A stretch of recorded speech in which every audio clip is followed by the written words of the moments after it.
آپ صلی اللہ علیہ وآلہ وسلم نے فرمایا جو شخص ایمان اور احتساب کے ساتھ، احتساب کہہ دیں گے آپ تین چیزوں کو جوڑ کے، اخلاص، ثواب اور اصلاح نفس، جو ایمان اور احتساب کے ساتھ رمضان کے مہینے کے روزے رکھ لے، اللہ تعالیٰ اس کے سابقہ سارے گناہوں کی مغفرت فرما دے گا۔ اور جو ایمان اور احتساب کے ساتھ رمضان کی راتوں کا قیام کر لے، یعنی تراویح قیام اللیل کر لے، اس کے بھی سابقہ سارے گناہ معاف ہو جائیں گے۔ اور جو ایمان اور احتساب کے ساتھ لیلۃ القدر کا قیام کر لے، اس کے بھی سابقہ سارے گناہ معاف۔ لیکن لیکن لیکن صرف چھوٹے گناہ، کبیرہ گناہ صرف توبہ سے معاف ہوتے ہیں، چھوٹے گناہ تو آٹومیٹکلی معاف ہو جاتے ہیں نیک اعمال کرنے سے۔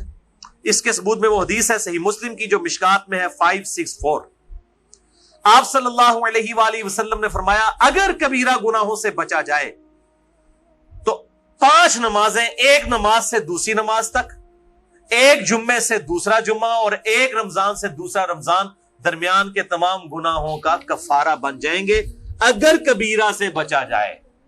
تو نماز چھوڑنا خود ہی کبیرہ، ورنہ لوگ کہیں جی کہ رمضان ہی پڑھ لو، دوسرے رمضان مشکال ہی پار۔ کیوں؟ صحیح مسلم میں حدیث ہے، مشکات میں ہے 569، کہ بندے کے کفر اور اسلام، شرک اور اسلام کے درمیان فرق نماز ہے۔ یہ اتنا کبیرہ گناہ ہے کہ بندے کے کفر اور اسلام کا فرق ہے۔ تو جو کبیرہ گناہ کر رہا ہے نماز والا، اس کا کیسے ایک جمعے سے دوسرا جمعہ کفارہ بن سکتا ہے، یا ایک رمضان سے دوسرا رمضان کفارہ بن سکتے ہیں؟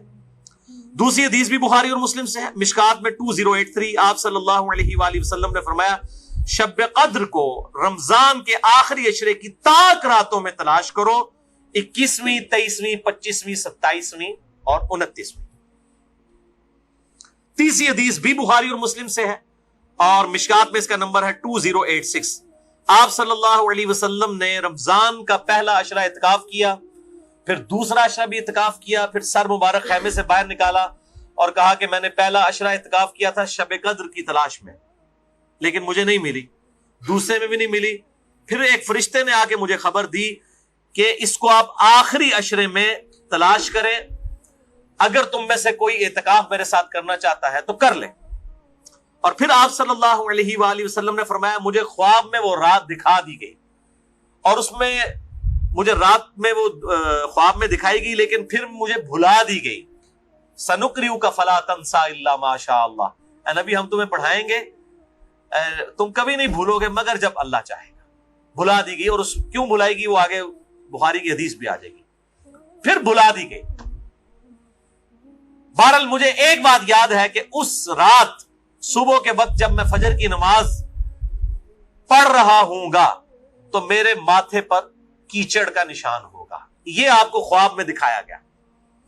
اور اسی حدیث میں الفاظ ہیں کہ 21ویں رات جب آئی، یعنی 20ویں اور 21ویں روزے کی درمیانی رات، اس میں جب آپ نے 21ویں روزے کی جب فجر پڑھی تو اس رات کافی بارش ہوئی، مسجد نبوی کی چھت ٹپکنے لگی، اور ظاہر ہے کہ قالین وغیرہ تو نہیں ہوتے تھے، مٹی پہ ہی نماز پڑھی جاتی تھی، یہی افضل ہے، لہٰذا اہل تشیع کا پارشلی مقدمہ اس حوالے سے مضبوط ہے کہ مٹی پہ ہی سجدہ ہونا چاہیے۔ تو بہرحال آپ صلی اللہ علیہ وآلہ وسلم کے ماتھے پر مٹی کا نشان پڑ گیا۔ صحابہ کہتے ہیں جب نماز کے بعد آپ صلی اللہ علیہ وسلم جب رخ انور صحابہ کی طرف کرتے تھے تو انہوں نے دیکھا کہ آپ صلی اللہ علیہ وآلہ وسلم کے ماتھے پر مٹی کا نشان ہے، تو صحابہ کو پتہ چلا اچھا آج شب قدر تھی۔ اچھا اب آپ دیکھیں کہ یہ نہیں ہے کہ کوئی شے نظر آ جاتی ہے، ورنہ صحابہ کو بھی نظر آئی، آپ صلی اللہ علیہ وسلم کو بھی کوئی چیز نظر نہیں آئی۔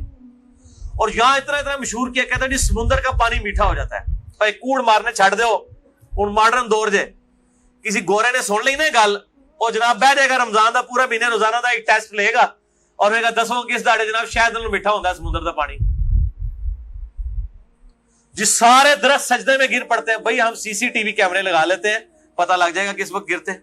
یہ سب جھوٹ ہے، کسی روایت کے اندر موجود نہیں ہے، بس صرف آپ نے قیام کرنا ہے رات کا، کوئی ایک رات اس میں ہوگی۔ اسی لیے دیکھیں یہ فکس بھی نہیں کر کے بتائی گئی کہ فلاں ہے، کہا گیا 5 ہیں، 21ویں، 23ویں، 27ویں، 25ویں، 27ویں اور 29ویں۔